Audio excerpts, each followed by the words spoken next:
Hello বন্ধুরা, welcome to vision for study. বন্ধুরা, তোমরা কেমন আছো? তোমাদের জন্য আজকে দারুণ একটা ক্লাস নিয়ে চলে এসেছি।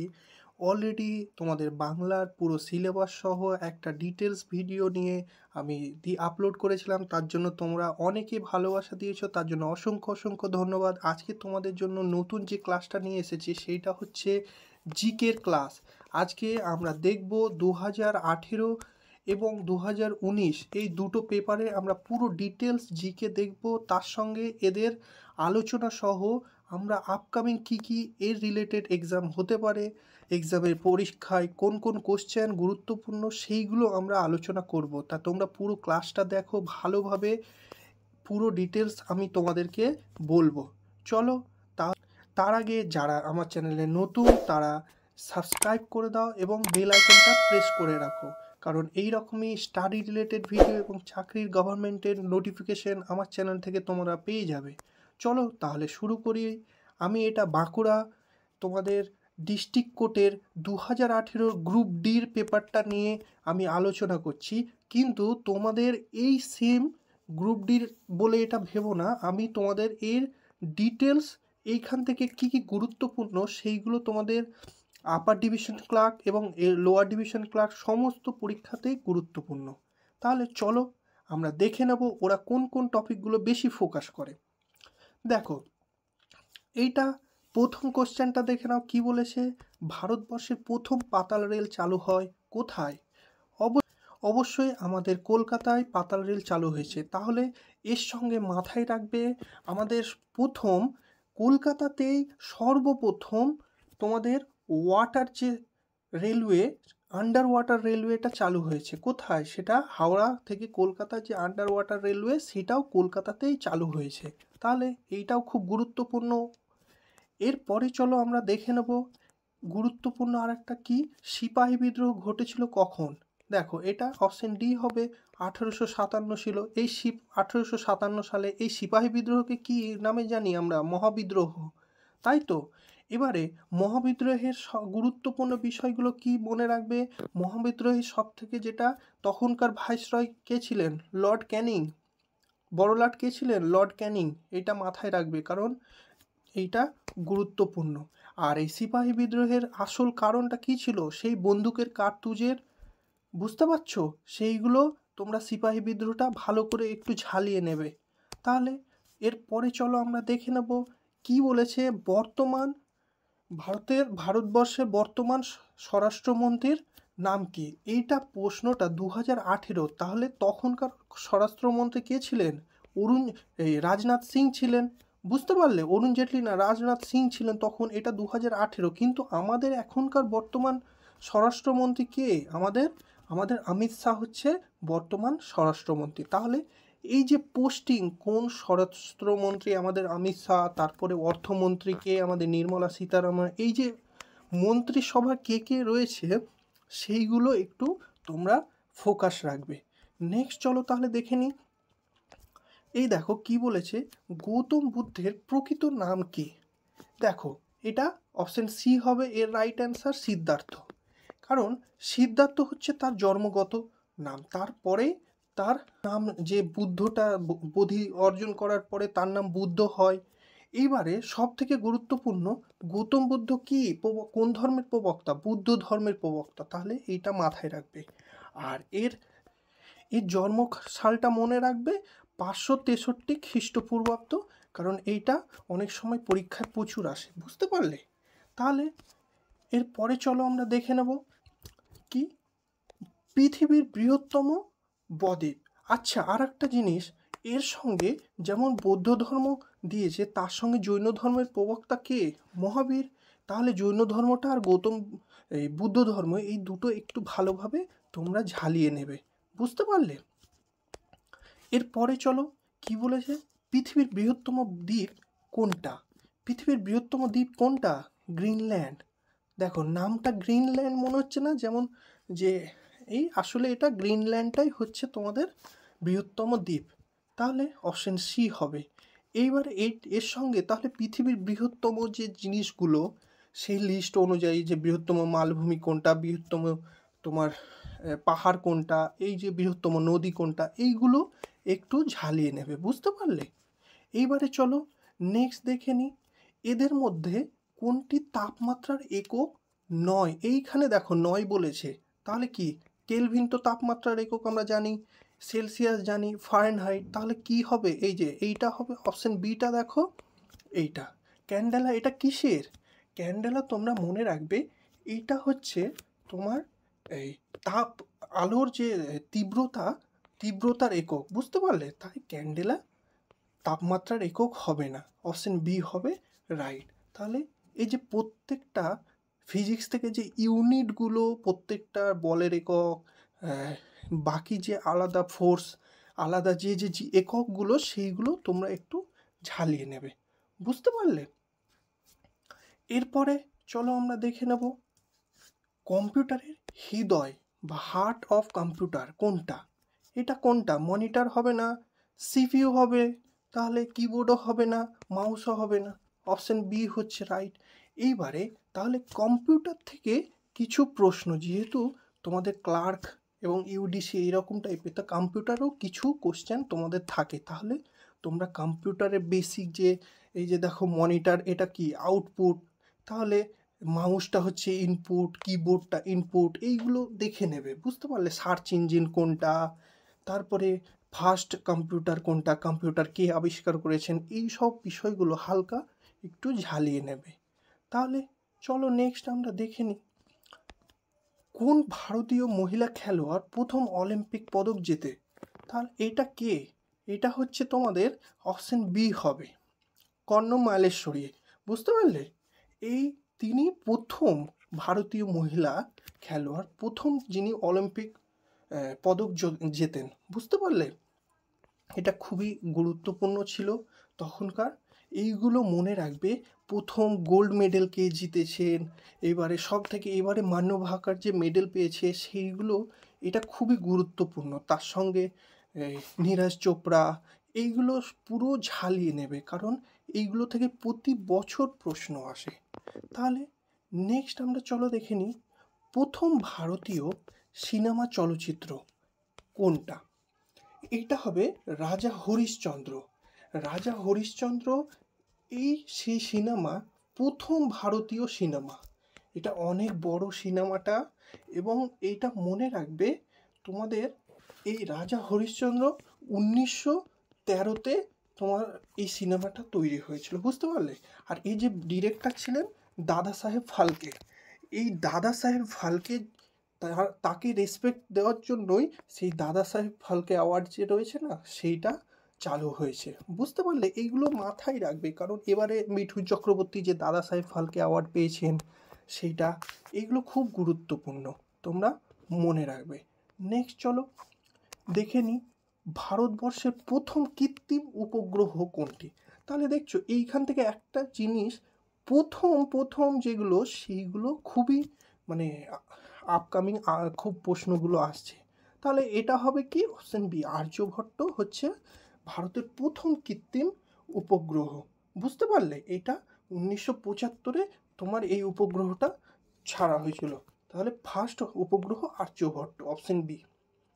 তাহলে চলো নেক্সট আমরা দেখে নিই কাকে আণবিক শক্তির প্রকল্পের জনক বলা হয়। কাকে? এটা হবে হোমি জে ভাবা, বুঝতে পারলে? Option A.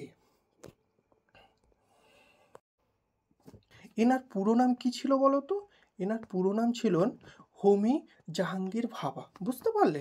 এটা তখন খুবই, তাহলে এর সঙ্গে আমাদের কি মনে রাখতে হবে, যে যদি এখানে আণবিক শক্তির প্রবক্তা, যদি অ্যাটমিক এনার্জি প্রোগ্রামের যদি ফাদার যদি বলেছে, এবারে এই জায়গাটায় প্রশ্নটাও ঘুরিয়ে যদি বলে যে স্পেস প্রোগ্রামের যে জনক কাকে বলা হয়, সেইটা কি হবে? তোমার বিক্রম সারাভাই, বুঝতে পারলে? এইগুলো ইম্পর্টেন্ট। বিক্রম সারাভাই আমাদের স্পেস প্রোগ্রামের জনক বলা হয়, ফাদার অফ স্পেস প্রোগ্রাম। তাহলে এরপরে চলো আমরা দেখে নেব দীপা কর্মকার। 2018 দীপা কর্মকার খুবই ভাইরালে ছিল। তাহলে দীপা কর্মকার কোন খেলার সাথে জড়িত? জিমন্যাস্টিক, বুঝতে পারলে? এটা খুবই গুরুত্বপূর্ণ তখনকার এই প্রশ্নটা। এরপরে দেখো তাহলে স্পোর্টস থেকে প্রচুর প্রশ্ন আসছে, এইটা তাহলে মাথায় রাখো, মানে স্পোর্টসটা ভালো করে আমাদের পড়তে হবে।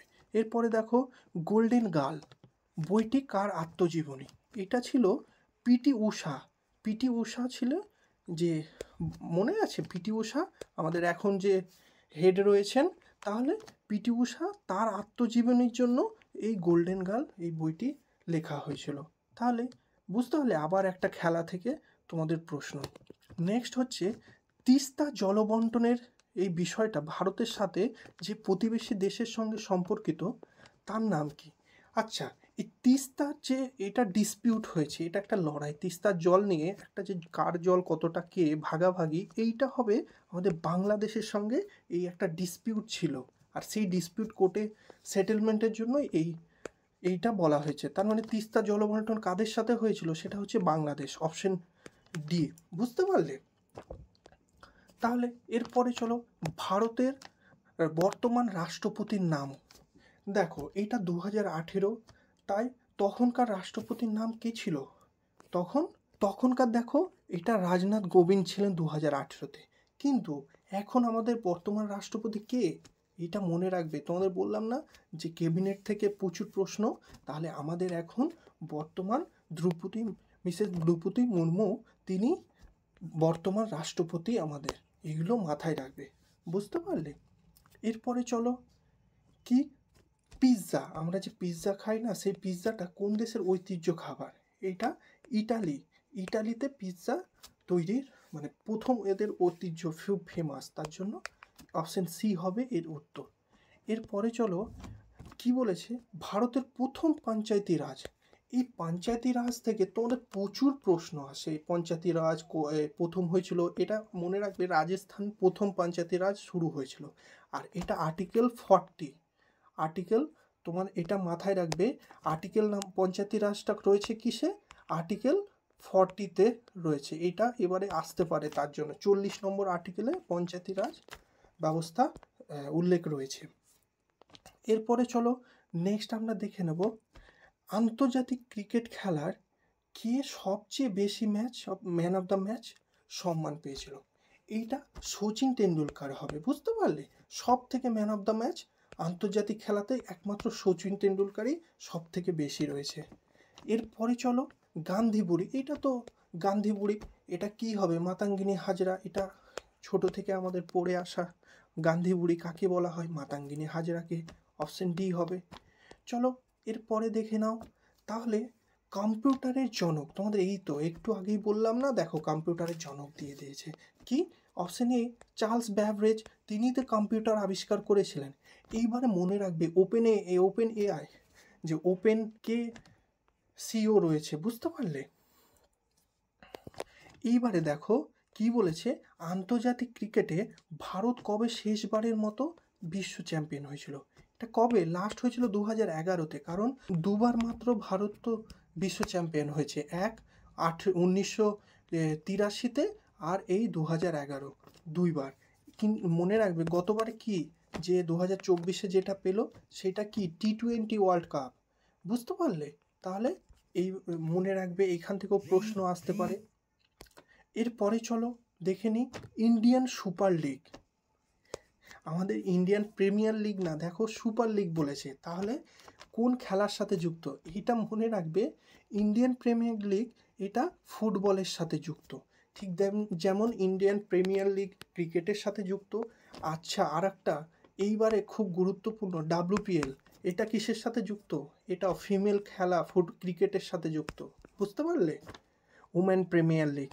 এরপরে চলো দেখে নিই চট্টগ্রাম অস্ত্রাগার লুণ্ঠন, এর নায়ক কে ছিলেন?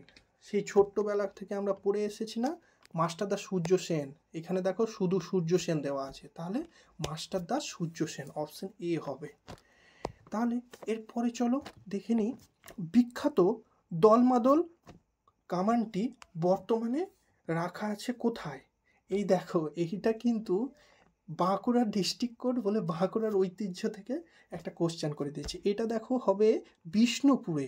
তাহলে আমাদের একটু একটা দুটো হলেও বাঁকুড়া থেকে রিলেটেড কিছু কোশ্চেন থাকছে, তাহলে বাঁকুড়া ডিস্ট্রিক্ট রিলেটেড হালকা কিছু আমাদের পড়ে যেতে হবে। তাহলে বুঝতে পারলে এটা বিষ্ণুপুর হবে, কারণ ওখানে একটা কামান আছে, এই কামানটা তোমার বিষ্ণুপুরে রাখা রয়েছে বর্তমানে। এরপরে চলো দেখে নিই এদের মধ্যে কে ক্রিকেট খেলোয়াড় নয় কিন্তু ধারাভাষ্যকর, মানে বুঝতে পারছো, মানে কমেন্টেটর, মানে যে এদের মধ্যে কে, রবি শাস্ত্রী তো ক্রিকেটার, অরুণলাল তিনিও ক্রিকেটার, সুনীল গাভাস্কার কে চেনে না, তিনিও ক্রিকেটার, কিন্তু এই যে হর্ষ ভোগলে তিনি কিন্তু কোনো ক্রিকেটার না, তাহলে তিনি শুধু কমেন্টেটর। বুঝতে পারলে? তাহলে এই অপশন বি হবে এর রাইট উত্তর। এরপরে চলো আমরা দেখে নিই কোন সালে প্রথম বিশ্বযুদ্ধ শুরু হয়। তাহলে এইটা তো কি 1914-তে বিশ্বযুদ্ধ ফার্স্ট শুরু করলো। তাহলে বুঝতে পারছো ওয়ার্ল্ড থেকে অনেকটাই আমাদের পড়তে হবে। এরপরে চলো তাহলে এর সঙ্গে এবারে গুরুত্বপূর্ণ বিশ্বযুদ্ধ 2, যেটা দ্বিতীয় বিশ্বযুদ্ধ, সেইটা কোন সালে হয়েছিল, কত সালে শেষ হয়েছিল, সেইগুলো মাথায় রাখবে, ওগুলো ভালো করে পড়ে নেবে। তাহলে মুন্সি প্রেমচাঁদ ছিলেন একজন কে? এই মুন্সি প্রেমচাঁদ তিনি খুব ফেমাস ছিলেন, তিনি একজন লেখক তিনি ছিলেন। বুঝতে পারলে? তাহলে এরপরে কি দেখো, এইখানে দেখো ইটানগর যে রাজ্যের রাজধানী। তাহলে আমাদের প্রত্যেকটা রাজ্যের রাজধানীগুলো মাথায় রাখতে হবে। তাহলে এখানে মনে রাখবে ইটানগরটা হচ্ছে অরুণাচল প্রদেশ। আমাদের যে 7 সিস্টার আছে না, তার মধ্যে অরুণাচল প্রদেশের এই রাজধানী হচ্ছে ইটানগর। তাহলে এরপরে চলো 1905 সালে স্বদেশী আন্দোলন শুরু হওয়ার কারণ কি ছিল?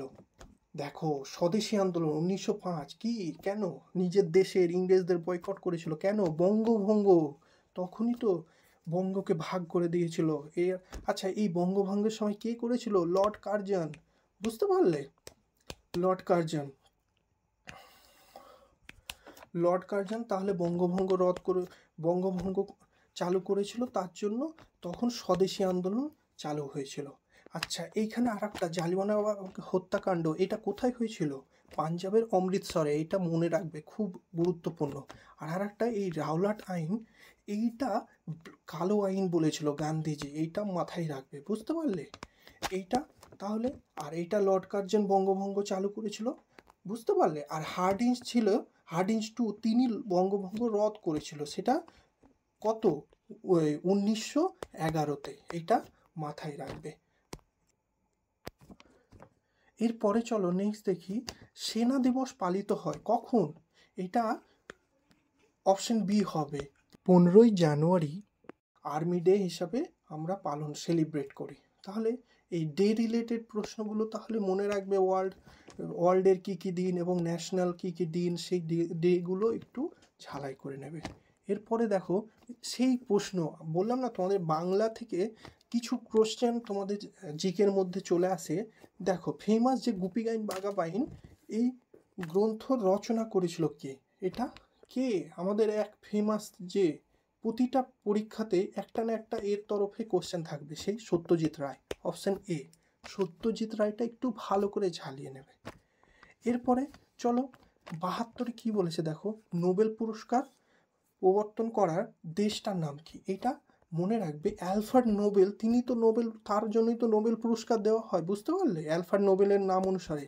এবারে এটা সুইডেনের হবে, সুইডেন দেশ থেকে এই অ্যালফ্রেড নোবেল তোমাদের ওরা দেয়। বুঝতে পারলে? তাহলে এবারে নোবেল পুরস্কার কে কে পেয়েছে সেটা ঝালিয়ে নেবে। বুঝতে পারলে? এরপরে চলো এই দেখো এই প্রশ্নটা খুবই গুরুত্বপূর্ণ। আনন্দমঠ গ্রন্থের রচয়িতা কে ছিলেন? আনন্দমঠ কে ছিলেন? বঙ্কিমচন্দ্র চট্টোপাধ্যায়। অপশন এ, খুবই গুরুত্বপূর্ণ।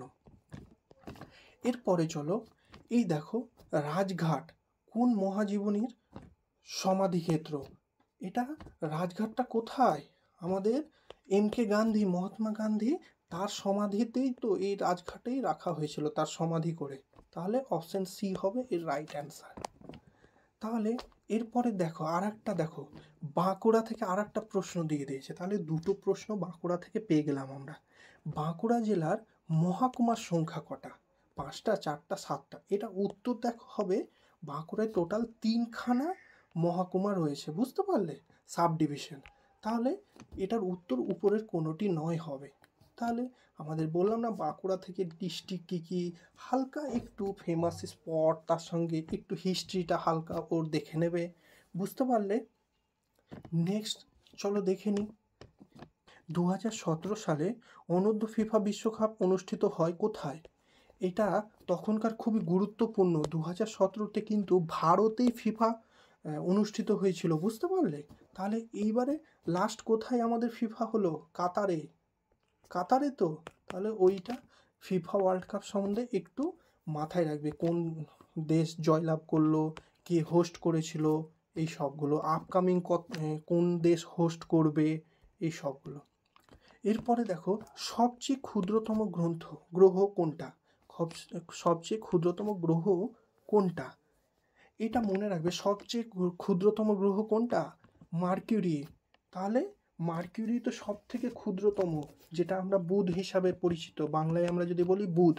এইবারে এইটা তাহলে গ্রহ থেকে কোশ্চেন একটু আসে গুরুত্বপূর্ণ। তাহলে গ্রহগুলো কোনটা, বৃহত্তম গ্রহ কোনটা, এবং কাকে, তাদের যে নিকনেমগুলো, যে নীল গ্রহ কাকে বলে, লাল গ্রহ কাকে বলে, এই সবগুলো তোমরা ভালো করে একবার ঝালিয়ে নেবে। তাহলে আর একটা দেখো, অলিম্পিকে 5টি বলয়, এই যে অলিম্পিকে টোটাল গোল গোল গোল গোল 5টা যে বলয় থাকে, এই 5টা বলয় এর অর্থ কী? এর অর্থ কিন্তু মনে রাখবে, আমাদের যে 5টা মহাদেশ রয়েছে, সেই 5টা মহাদেশের এই এক একটা বলয় রয়েছে এবং তাদের আলাদা আলাদা কালার রয়েছে। তাহলে অপশন বি হবে এর রাইট অ্যান্সার। এরপরে চলো, সবচেয়ে কম বয়সে নোবেল পুরস্কার পান কে? সবচেয়ে কম বয়সে নোবেল পুরস্কার পান শান্তির জন্য কে? অপশন বি হবে মালালা ইউসুফজাই। তিনি তো এই যে বাংলাদেশে এখন বর্তমানে কে রয়েছে, তাহলে বুঝতে পারলে? এই যে এত ঝামেলা চলছিল, এখন তাকেই তো বাংলাদেশের ইন্টারিম গভর্নমেন্টের হিসাবে তিনি আছেন। তাহলে এইটা খুবই গুরুত্বপূর্ণ, এইবারে প্রশ্নই আসতে পারে। তাহলে চলো লাস্ট প্রশ্ন 2018টা দেখে নিই। বিশ্ব মানবাধিকার দিবস কবে? এইটা মনে রাখবে, বিশ্ব মানব অধিকার দিবস, হিউম্যান রাইট ডে, এটা পালন করা হয় 10ই ডিসেম্বর। তাহলে এটা তাহলে অপশন এ। আচ্ছা, তা এই ছিল তোমাদের 2018 জিকে। এইগুলো বিষয়গুলো তোমরা ভালোভাবে ঝালিয়ে নেবে। এইগুলো থেকে ওদের বাঁকুড়ায় একটু এই প্রশ্নগুলো থেকে খুব ভালো আসছে, তাই তোমরা ভালোভাবে এই টপিকগুলো পড়বে।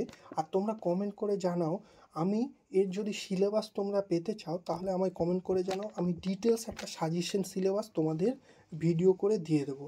আর যারা আমার চ্যানেলে নতুন তারা আমায় সাবস্ক্রাইব করে রাখো এবং একটা লাইক করে দাও, এবং তোমরা বেল আইকনটা প্রেস করে রাখো।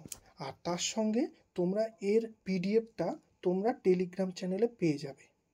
থ্যাংক ইউ বন্ধুরা, সবাই ভালো করে পরীক্ষা দাও, প্রিপারেশন নাও।